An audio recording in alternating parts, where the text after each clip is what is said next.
Ton cerveau, c'est un ordinateur qui est programmé pour chercher du plaisir. Alors au début, le porno, ce sont juste des chutes, mais à la fin, c'est ton cerveau qui devient programmé pour en consommer. Aujourd'hui, je te donne 5 hacks mentaux pour reprogrammer ton cerveau. Mais attention, je te préviens, ce sont des hacks qui demandent un effort et une discipline.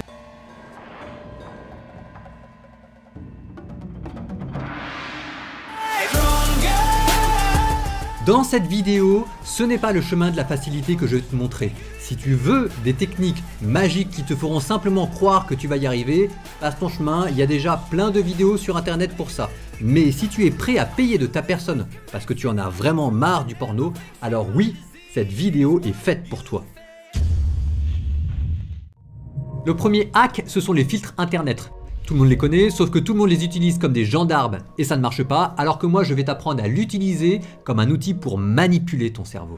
Nous vivons à une époque où les téléphones portables sont devenus indispensables et ce n'est pas prêt de s'arrêter. Sauf qu'ils te donnent accès à tout internet sans filtre et qu'en plus ils sont conçus pour être addictifs.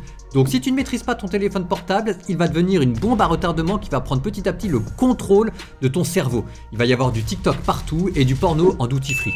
Les filtres, ce n'est pas une solution magique. Ça ne supprime pas la tentation, ça la ramène juste à un niveau plus abordable, ce qui est une bonne chose, et aussi parce que tout le monde essaye les mauvais filtres. Les filtres avec mot de passe qui sont conçus pour les parents envers leurs enfants, sauf que toi, tu es un adulte et tu as envie de te prendre en main. Pour toi, les filtres avec mot de passe seront trop intrusifs et trop rigides, tu ne pourras pas les garder sur le long terme, si bien que tu seras obligé à un moment donné de les craquer, de les contourner ou de connaître le code.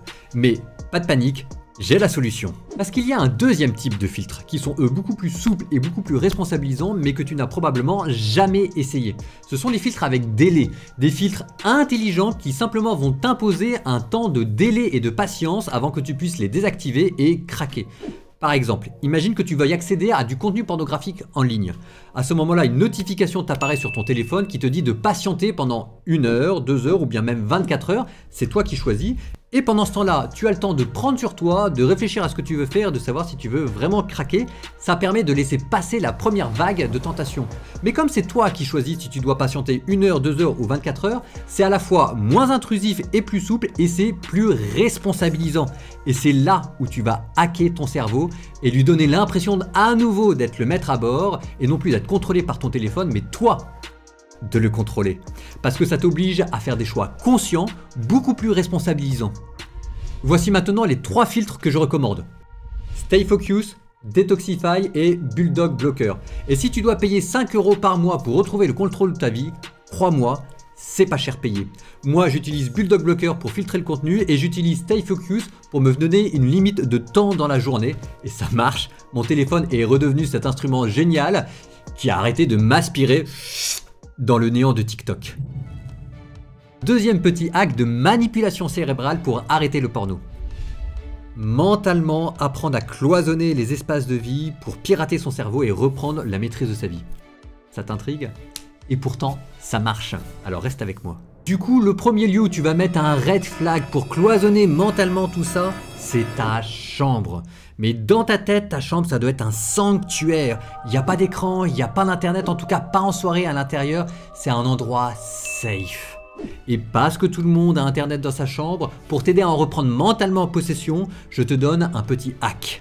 Vu que ton cerveau est naturellement adapté à la perception de l'espace, ça va être assez facile. Tu vas associer ta chambre à une ambiance et pour ça, tu vas choisir un geste qui dans ta tête aura la signification de rendre ta chambre sacrée. Ça peut être ce que tu veux. Ça peut être par exemple une inscription sur ta porte que tu touches en entrant. Ça peut être un coin prière, ce que tu veux, mais tu vas t'y tenir. Si tu dois craquer, tu sors de ta chambre et petit à petit, tu vas pirater ton cerveau puisque comme il fonctionne par cloisonnement, décloisonnement et par espace de palier, il va naturellement associer ta chambre à une atmosphère sacrée. Ton cerveau va adorer ça, il va vouloir protéger la magie de ce lieu et toi, ça va t'aider.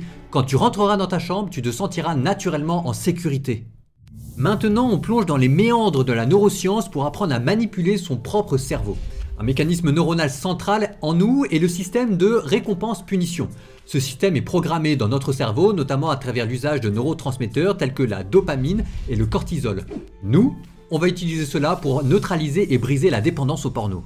La dopamine est un neurotransmetteur clé dans notre cerveau. Elle joue un rôle essentiel dans la sensation de plaisir et de récompense. C'est notamment elle qui explique pourquoi il est si facile de tomber accro au porno. Quand on regarde du porno, notre cerveau libère une cascade de dopamine, créant une sensation euphorique addictive. C'est une drogue, une fête chimique qui se déroule dans notre réseau neuronal. Mais nous, on va hacker cela. On va reprogrammer notre cerveau pour qu'il associe la dopamine au fait de ne pas regarder de porno. Tu vas commencer par te fixer un objectif réaliste. Pour les uns, ce ne sera de ne pas craquer pendant une semaine, pour les autres de craquer moins de 3 fois, mais il doit être réaliste et ne doit pas être trop loin dans le futur. Maintenant, à chaque fois que tu vas tenir ton objectif, ton cerveau va naturellement libérer une dose de dopamine parce que tu seras fier de toi d'avoir tenu ton objectif, mais ce sera une petite dose car ta fierté est mêlée de frustration et c'est un effort qui t'a coûté. Toi, ce que tu vas faire pour hacker ton cerveau, c'est amplifier la dopamine qui est libérée à cette occasion. Tu vas choisir à l'avance une récompense qui te fait plaisir à pas cher. Là encore, ça peut être ce que tu veux, une canette de coca ou bien une série Netflix, ce que tu veux mais que ce soit un plaisir facile. Comme tu l'as choisi à l'avance, ça va jouer comme stimulant, mais surtout, quand tu te récompenseras, ton cerveau va associer cet effort à un effet dopamine puissant, amplifiant la sensation de récompense et de satisfaction.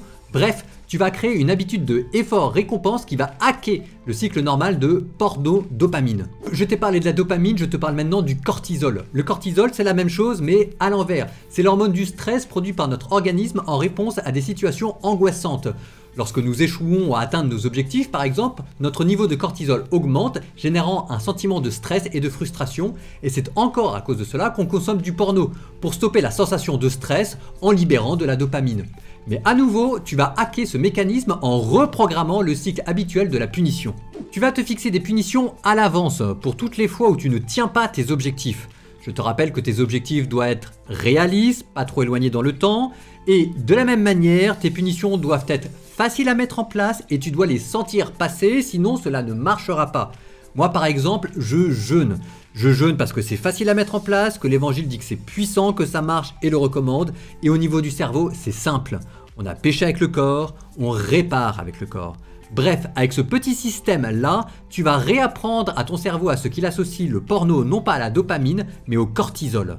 En combinant la récompense dopaminergique et la punition cortisolienne, tu vas manipuler habilement ton système de récompense et de motivation. Tu vas tirer profit de la neuroplasticité de ton cerveau, de sa capacité à former de nouvelles connexions neuronales et tu vas modifier ton comportement et neutraliser ta dépendance au porno. Quatrième hack mental qui nous emmène du côté de la psychologie cette fois. Transformer son surmoi en coach de vie bienveillant et efficace. Parce qu'en fait, expérience à l'appui, souvent si les gens ne s'en sortent pas, c'est qu'ils sont eux-mêmes leurs propres ennemis et qu'ils ont une petite voix en eux qui les dévalorise et qui les empêche d'avancer. Donc prépare-toi, je vais t'apprendre à transformer ton surmoi en allié. Tout d'abord, tu vas identifier et repérer cette petite voix du surmoi en toi. Le surmoi, ça te vient de Sigmund Freud, le fondateur de la psychanalyse. C'est cette partie de la psyché qui intériorise les normes morales et qui est la conscience en toi de ce qui est bien ou pas. Souvent, le surmoi est perçu comme un juge sévère qui nous enfonce et nous fait culpabiliser, mais en fait, ça dépend des gens. Pour les uns, il va ressembler à un adjudant-chef, pour les autres, le surmoi va plutôt être la petite voix de la paresse qui t'enfonce. Dans tous les cas de figure, nous, il va falloir qu'on le reprogramme pour qu'il devienne ton allié. Voilà ce qu'on va faire. Une fois que tu as identifié cette voix, tu vas lui donner un nom pour l'humaniser. Tu vas l'appeler Jean-Paul, tu vas l'appeler Jiminy Cricket, comme tu veux, mais tu lui donnes un nom, ce qui est un moyen artificiel mais qui va te permettre de parler avec ton surmoi. Et non, ça ne fait pas de toi un fou, en fait, tout le monde le fait. Mais ça va te permettre d'essayer d'avoir des moments et des conversations de qualité avec elle. Et si cette petite voix, Jiminy Cricket, Jean-Paul, refuse de te prendre au sérieux et constamment te dévalorise, parce que parfois cela arrive, la petite voix qu'il y a en nous est, trouve dans la spiritualité des moyens de lui faire face. Par exemple, si tu es chrétien, élargis le cercle de la conversation en mettant ton ange gardien ou Dieu dans le coup. Et en fait, il est là, le hack. Si ton surmoi te dévalorise constamment en t'enfonçant dans l'ornière, toi, tu vas le valoriser au contraire. Tu vas lui proposer de devenir un spécialiste. Tu vas lui demander de devenir un coach de vie et de se professionnaliser. Tu vas le former en regardant des vidéos sur YouTube ou ailleurs. Tu vas lui demander des objectifs d'étape. Tu vas lui demander d'avoir une progression que l'on peut mesurer et qui soit réaliste, comme si tu allais voir un professionnel. Et parce que tu demandes à ton surmoi de se professionnaliser, ce qui le valorise, tu l'obliges en fait à sortir de son rôle d'adjudant-chef ou de petite voix de la paresse qui t'enfonce. Et double hack pour être sûr que cela marche. Tu vas prendre un cahier que tu vas transformer en journal de bord et dans lequel tu vas écrire tous tes succès comme tous tes échecs, dans lequel tu vas parler de ta progression comme si tu allais consulter un spécialiste. C'est en fait un mécanisme d'amplification mentale qui va obliger ton cerveau à reprogrammer la voix de ton surmoi pour en faire un professionnel coach de vie. Il y en a des très bien qui existent et qui sont spécialisés dans la sortie du porno, va les voir. SOS Porno, Tanguy Laforgue, mais le meilleur coach de vie, c'est encore en toi que tu dois le trouver, et maintenant tu sais comment le faire. Dernier hack mental, on appelle ça l'effet placebo-nocebo. Ce sont deux phénomènes qui ont été scientifiquement prouvés et qui démontrent que notre esprit a un pouvoir qui ne doit pas être sous-estimé. L'effet placebo se produit lorsque l'on pense prendre un médicament efficace, mais en réalité il s'agissait d'un faux médicament. Malgré cela, parce que les malades ont cru dans l'efficacité du traitement qu'ils ont pris, on constate que leur santé s'améliore. A l'inverse, l'effet nocebo se produit lorsque l'on s'attend à ressentir des effets négatifs, et cela aggrave au contraire la santé des malades. Généralement, les gens pensent que l'effet placebo-nocebo, cela voulait dire qu'on n'était pas vraiment malade à la base.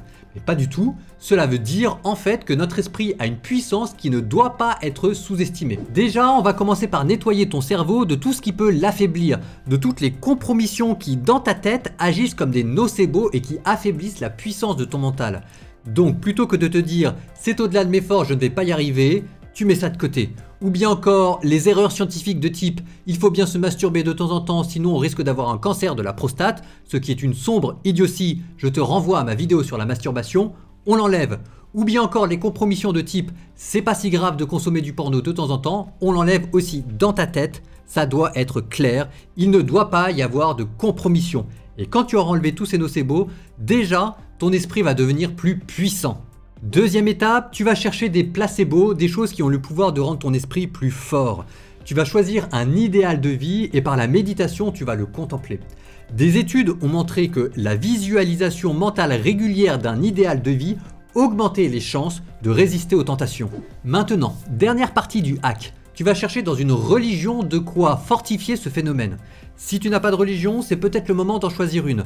Par exemple, la foi a le pouvoir de rendre ton esprit plus fort. Parce que quand tu crois dans une force divine, cela renforce la confiance que tu as dans tes propres capacités, en même temps que ça rétablit en toi la séparation entre le bien et le mal.